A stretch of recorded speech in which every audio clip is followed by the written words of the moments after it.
How's it going, guys? Donnie coming to you from Massage Japan, Pinku Style Garage. Been in this game for almost 20 plus years. Some of you guys might remember me from big game hits, write-ups and everything right here. If you don't, did these a long time ago. Somebody was asking me, hey man, should you do write-ups and stuff like that for your YouTube channel? And my response was, there's a lot of stuff out there, blah, blah, blah, I don't want to do it. This is probably the first of many videos that have come out. Little tips and tricks, stuff that's kind of out there already, but some things I would add and stuff like that. So anyway, today we got here, but behind me is the S13 Nissan Silvia. You've been seeing you guys work on it for the last couple of days. What I'm installing right here is actually the Haltech air temp sensor. Comes in all the kits. SR20 does not have one stock. Some cars have the air temp sensor and the map, which if you're gonna go to the map sensor, you wanna get that big bulky unit out of there.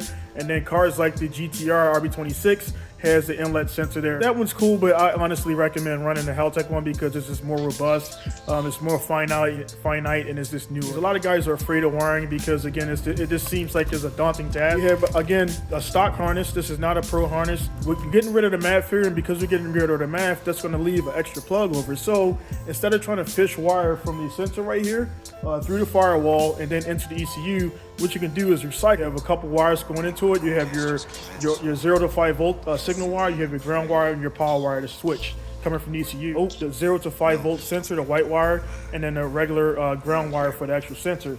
So again, I just simply take those out, remove the shielding right there as you see right here. Look at your wirings, follow the chart. You can get your pin, as you can see right here in Haltech, you got the one there. Go in there, find your pins. Here's going to be pin number 16 and 17. So I use these guys right here. They're waterproof, shockproof. You do not want to solder. This is the biggest thing I see the guys making mistakes out there is soldering when you don't need to solder or not supposed to solder. If you look at any port in a harness or anything like that, anything that's soldered is a crappy harness. Everything is going to be joint connected together. There's no soldering because the joints become cold, brittle, and they break.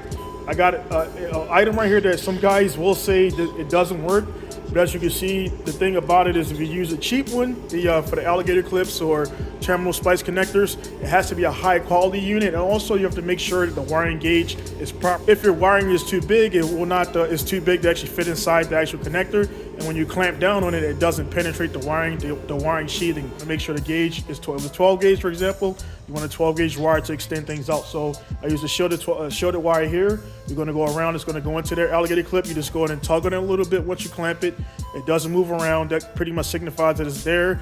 If you don't have the right connectors, or if you want to check your work, again, you can back probe and make sure you have a power signal going to there with a proper multimeter that can read 0 to 5 volt and 0 to 12 volt, 24 volt and things like that. All right, so we got this stuff going around. Come back in the engine bay right here. These are the wires that's going to be redirected. You're going to crimp those guys together.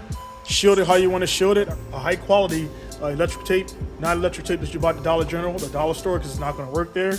And then after you get everything all set up, you just go to ECU, pull up your sensor. Again, on the Haltech you had right here was going to be pin number 3 and pin number 15. Gray wire, black and white wire, easy to see. Again, I've done it a bunch, so I've kind of memorized it. Check those wires out, make sure your wires are good to go. Leave yourself some space. I see a lot of guys, when they do the wiring, they wire so close to the terminal point. Back up a little bit. There's a nice sheathing on there. If you just lift up on the heat shielding a little bit, you can actually push it back without cutting anything, leaving the connectors all nice there and leaving the shielding all nice. And then once you're done your work, you just slide it back forward and you're good to go. Do not make vital connections with these alligator clips. They're not for that. They're for tapping into something, and then if you want to undo that, remove the sensor. So it's in line. It's not big and bulky and nasty looking. So it's just a problem you see when you open up an engine bay or behind the engine terminals and you see like 80 of them. That's bad. That is not a good thing to do. You're going to see that it's already set up for 17. Go from there. Check it out. So as you can see, it's 32 degrees roughly with the engine cold. The air going in right now. That's the ambient temp inside the manifold. And then once it starts up, it gets running and warmed up, the temperature goes up and everything. So very straightforward system there. To make sure you go in there and enable and have the ECU help you out. So if you get into a situation where you're in the mountains and you can't tune, things go crazy, they can actually help you compensate a little bit so you get to a tuner, and a tuner can actually redial things in for you to make it easier. So this is a sensor that a lot of guys do not install. The installation of the sensor, I didn't show that because I'll let you decide how you want to install a sensor, and you look at the instructions and go your way, because I don't want to cause any damage or anything to your engine. You say, hey, I did it. With the wiring is straightforward.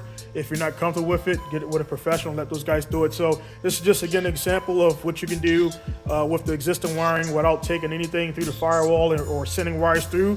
You already have the wires here. You got the wires that are not being used anymore. Just recycle those wires, and you'll be able to actually get on the road sooner and make your life easier. So again, I hope you guys enjoyed this quick video.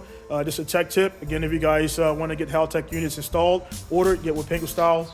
PinkuStyleStore.com. Contact me at Donald at PinkuStyle.com. And when you get those guys ordered, get you set up for install and tuning. Thank you guys for tuning in. So we'll be Donnie signing off from South Japan, Pinku Style. See you guys later. Peace.